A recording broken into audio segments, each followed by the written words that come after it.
beetles in the person's apartment, you had to go get rid of the crap left there by the pigeons and get rid of the pigeons too. This is a better picture of Alphapodius.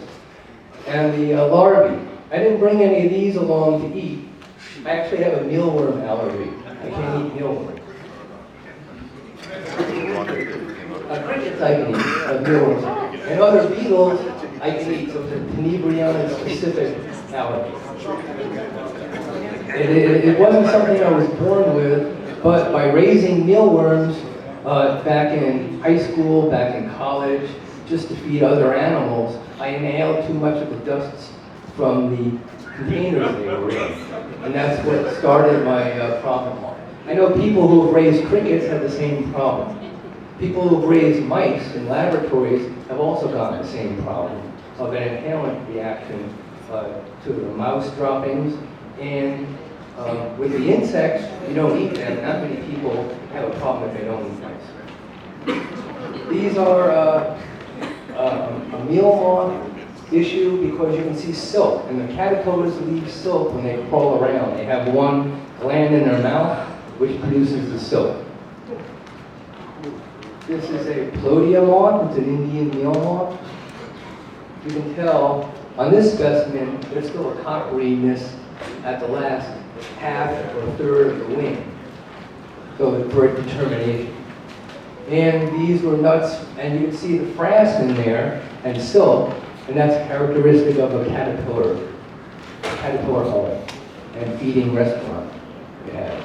Here you can see some close-ups. So you can see a pupa up above, you can see a dried out larva on the left side and a live larva in the center, living inside the little mat of silk with all its frass on the outside. Here too. Pistachios. The caterpillar might turn a bit green because it's been eating something that's green. And the blue caterpillars I brought along today, their natural color happens to be blue, but in the wild, and it's the tobacco hornworm, it feeds on tobacco, the greenness is composed of blue and yellow. So the yellow component is something they use mixing with their body color of blue that makes them green. I've taken food coloring to mix with their colorless wheat-based food, and I've used orange, which is yellow and red, and the caterpillars turn green because they use the yellow component of the red, orange food color. So these are more meal moths. The caterpillars fed on this product and then went into the corrugations in which to pupate. This is an apricot with mites living on it. A glue board with an insect issue, mostly beetles. These are some spiders collected with some larger legs, looks like a cricket here. And some of the insects you might find, if you don't check your glue boards often enough, may be obliterated because something came over and ate them. And mostly domestic beetles would come, and you can see a shed skin of a domestic beetle here. This is a trap to collect webbing clothes moths. And this at the museum where I recently retired about a year ago after 43 years. This is from the anthropology collection, and they did have a webbing clothes moth issue in this fur. You can see the caterpillars graze on the pelage here and consume down to the skin all that hair, all the fur. You can see the droppings are mixed in there and there's webbing. And without finding that adult, you have an idea that there is a Teniid moth involved here. So here you can see some cases. There's also case-bearing clothing moths. The caterpillar lives inside a silken case, mixed in with the frass and material that it has around itself from eating this material. So you'll have different colored cases depending, of course, what they've been feeding on. And you can see this Tinea pellionella case-bearing moth. And you can see this one's emerged, so the pupa is pushed out a bit as the moth leaves, so the pupal skin is left sticking out. Here's a close-up shot of that. And some of the different clothes moths or outdoor fungus moths, because it's the same family of clothes moths and these fungus moths. And sometimes the pheromone that's used in those lures and in the traps will bring in moths from outdoors. So you have to make sure the ones you're collecting and looking at are really not pests in the home, they're just something from outdoors. And you've, of course, found rodents in glue boards. These have been in a while, so they've been deteriorating. Here you have, on the top right, spider beetles, and you have some other, looks like cockroaches.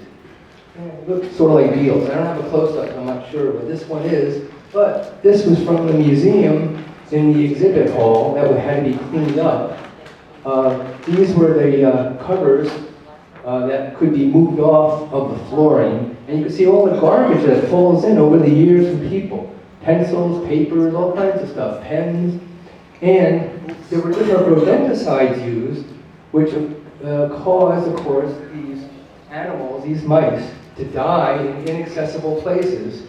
Where they die, they're not really that smelly, they're kind of small. The area dries out and they dry up. But if you notice on this mouse, there's characteristic webbing and droppings, and searching you find these webbing clothes moths infested these carcasses. That could be an issue, and it was one in the museum, because we have specimens that are mounted fur and feather objects, animals. And sometimes different materials made by people of those furs and feathers can be infested with these moths, and also by domestic beetles, because they like dry meat. If you have I worked in the police department in homicides, and if you have an older corpse there, the domestic beetles finally are attracted later, but only when the corpse is dried out. The fresh ones, that attracts different fly species, and some other beetles that actually, their larvae feed on the larvae of the flies that are there. How are you treating that? The tapestries and stuff like that? Oh, we weren't using pesticides on them, but the anthropology department has these special freezers that go down to about minus 40 degrees. So all infested material gets placed in there for 2 weeks to 4 weeks normally, and that will kill all stages at that temperature, minus 40. So that has to be repeated probably several times a year. Not several times a year, but once you clean it out, and it goes through the conservation lab where they clean it and vacuum out and get rid of all the infested product that's there. So you're left hopefully with something that's still salvageable. And then it's also sealed in plastic case bags or something. But now if you have rodents in a home or a building, you use rodenticides, you don't get these dead mice that are around, but these people then start complaining about domestic beetles and all these clothes moths I never saw before.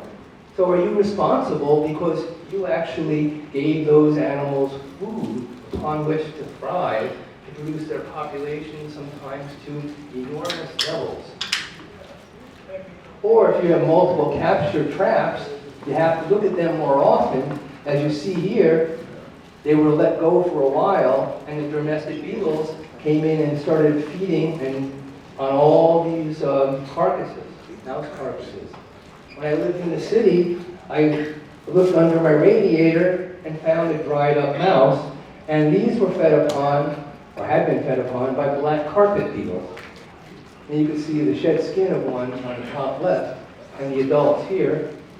You can see the shed skin of the larva. You can see a female black carpet beetle here.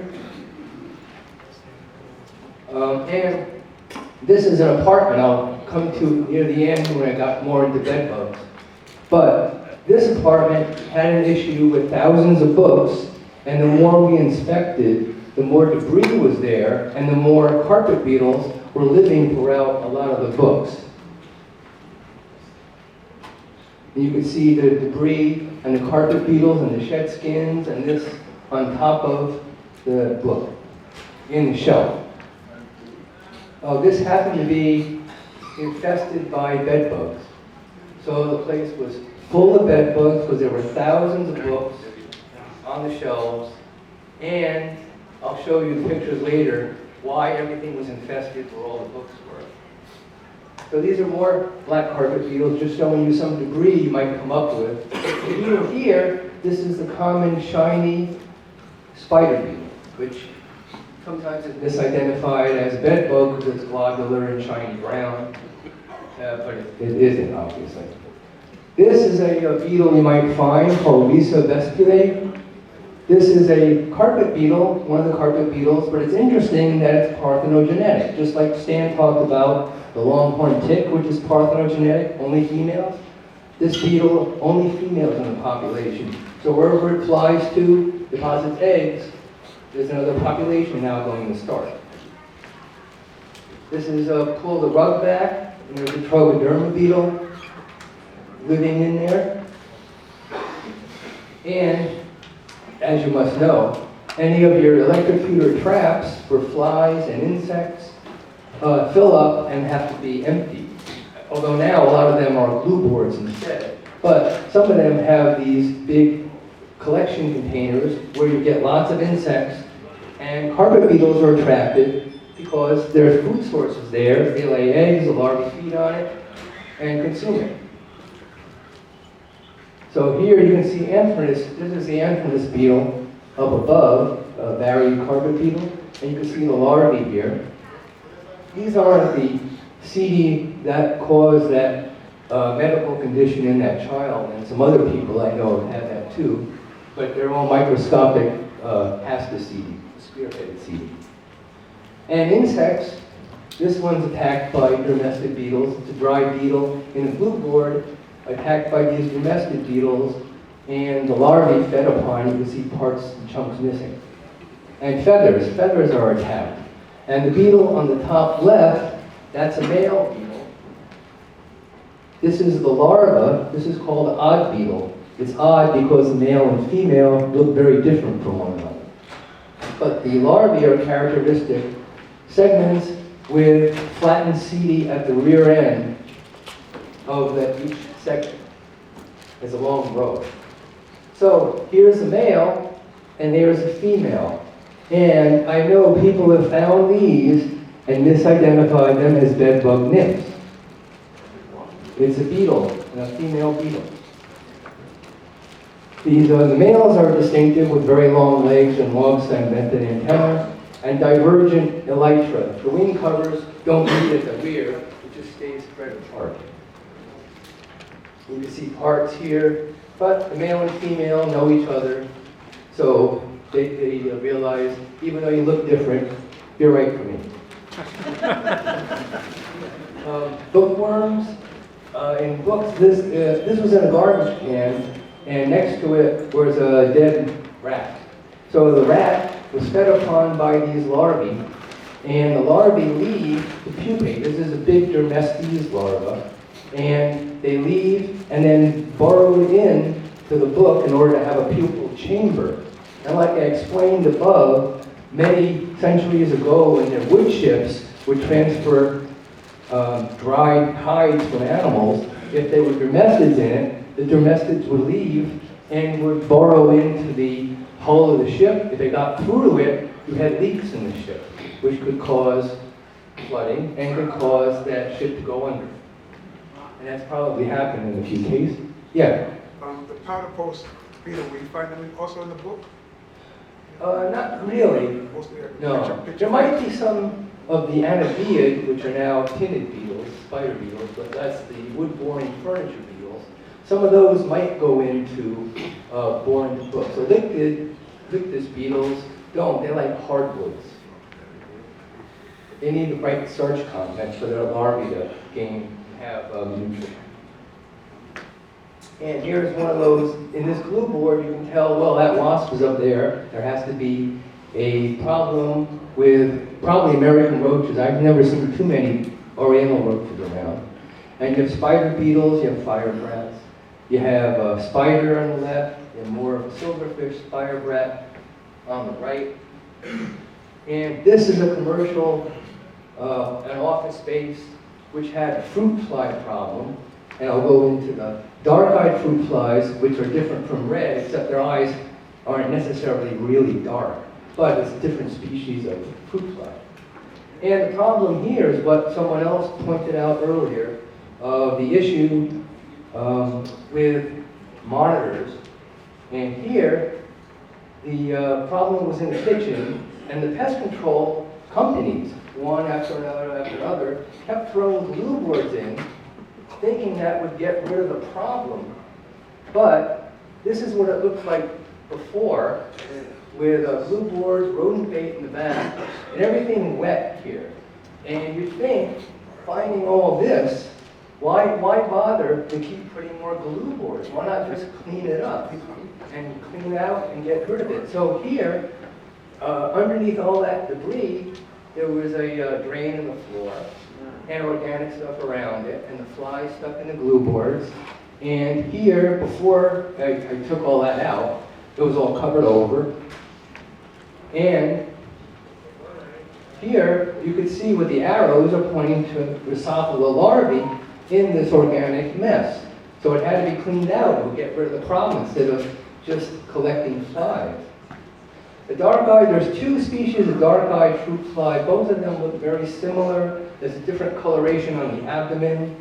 You can see the light and dark markings on this Drosophila repleta. But it has a mottled thorax. And it's not just smooth, not just pale, and not just brown. And you can see this Drosophila, if you look at the top left, you might be able to see the arista, which is a little fine thread that pops off the antennal segment, is branched on it. So it's pretty distinctive. And you look at the other one, you'll notice the side of this Drosophila hydei has a different pattern on the side. But it still has a mottled thorax. And they like to go in the organic debris that could be in drains, just like some of the forage flies and cycodic flies. Like this forage fly here, you can see this in a glue board with mites. And the mites hold on to this fly, except they made a mistake in this one because he was dumb and got caught. But normally, he'd fly and then be able to transfer mites from one place to another. They're phoretic, they hold on and go for the flight. So this is a sort of diagnostic look for this forage fly where that antennal segment is globular and a fine little thread like arista, no branching, and just the heavier veins in the front and pale parallel ones further along. Here's moth flies. You probably have found these. Some people call them drain flies. But I like to call them moth flies because they look more moth-like. Both of these, where the larvae will be in organic debris. They wet organic debris like in here, breeding. So on accounts, I've been to some kitchen accounts where the people who work there didn't realize there's things in the floor. And once they're opened up, or with these mats, you know, sometimes there's debris under the mats. They have to wash the mats off. And what many kitchen workers don't do is bend down. So you have to bend down or get on your knees. Now this is an X-rated video. This is just putting my camera down and taking shots under things. So you can see, why are there a lot of insects? Why do we have roaches? Why are there mice here? Well, you have all their food underneath this, but no one's bent down to clean them. And I've been to restaurant shows where the architects, I think, make large mistakes in setting things up for a kitchen because it makes it almost impossible to clean areas when there's all this armature anchored to the floor or pipes running along the floor, and then there's no way to get any cleaning system in. If you use 100-pound pressure washing systems, you're pushing everything back to the corner that way, and that's even worse. And this long material was used as caulking because all the organic stuff got stuck on it, and all these funnel drains in the back, like, you know, filled up with material and should be cleaned out every day, like this one here. Or this, it looked nice with the styrofoam cover, and people could use it now because you could put something on top of the styrofoam. But if you took it away, you saw what a mess it was underneath this whole cabinetry. and it's very difficult to clean out and very difficult to access too. And the same place, I looked underneath, and you can see what's been tossed in this corner. You know, inches of organic debris filling up underneath there, and it's supporting a good fly population. Or this too. Or this is what I'm talking about. This is underneath with pipes going across. I don't know how all this stuff got tossed back there, but it's almost impossible to retrieve. Or this floor, if you remove this pit's cover and look on this area here, and then wonder, why are there flies? Well, you can see maggots here, and they were living in that wet organic debris. But if it were opened up earlier, you would see the problem and have them clean it out. Or during COVID-19, in this particular restaurant system, everything was closed up, and the salad bar had these various coated flies. There were some phorid flies, but only here were American roaches present.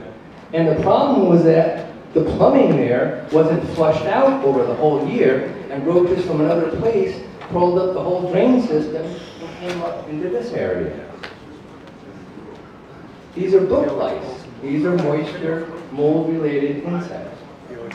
They're not little, because some people would send me these pictures and say, oh, I found a bedbug nymph. They're actually much smaller than the bedbug nymph would be. Plus, you can see the upper lip is enlarged on a book lice. So it's a very distinctive look to it, and these long thread-like antennae are very distinctive for book ants. These are Latridiid beetles. These are the dark brown or something scavenger beetles. I forget some of the common names. But these are telling you there's a moisture-related issue. There's fungus growing and mold growing, because that's what these larvae feed on. And they're only 1 millimeter or 2 millimeters long. They're very small. And some have different shapes, but it's still the same kind of beetle. There might also be cryptophagid beetles, mycetophagid beetles, but they're all beetles that are associated with mold, fungus, and wet organic matter, or just condensation in mold and fungus. And these are different ants. A ghost ant, I found these in the city. Laziest ants. These are all feeding on bait, so that's why they're all lotus bait here. And this was identified, or misidentified, as a beetle found in glue traps. But actually what it is the gaster of the ant. It's just the rear end section right past the pedicel, a 1 or 2 segmented pedicel. That's what's left over. This is a building where the water at the windows came in the drains and then was shunted around under the flooring and went out somewhere else. But there were mosquitoes living inside there and breeding. And these were chaopterid midges on a glue board. The larvae of these live in the water with mosquitoes, but they feed on mosquitoes. So if you find these, you know there's a mosquito issue, but you also know they're helping you out at the same time. That's what's left of a crane fly, what's left of a house centipede, and some of the cyarid midges, a book louse over here. Sometimes you'll find just bits and pieces. So either the house centipede was able to crawl away, and now it's limping because there's not many legs left over. This is a spider cephalothorax up here. A house centipede feeding on a spider. You can see now what the legs really look like. They have little spikes. So if you find just a leg with a multi-segmented tarsus and spikes, you know it was a house centipede. And millipede, this is a garden millipede. You see here that each body segment has 2 pair of legs. These are flies, spiders, salva, click beetle, one of the fire frat type insects. You see them here. This is all telling you what's going on because these are moisture related, dampness related. And right over here, that's a springtail. You see the droppings are also kind of diagnostic for these kinds of silverfish and firegrass, too, little chunky little droppings. And if you find, if someone sends you an unknown, but it has these big, wide thoracic plates underneath, and it has 3 terminal segments on the abdomen. It's not a cockroach, it's a silverfish or firegrass. And the first instars, though, don't have the scales yet on the body, but they'll have those thoracic structures and a wide kind of head, small beady eyes on either side. So here, spider beetles, book lice, black carpet beetle larvae.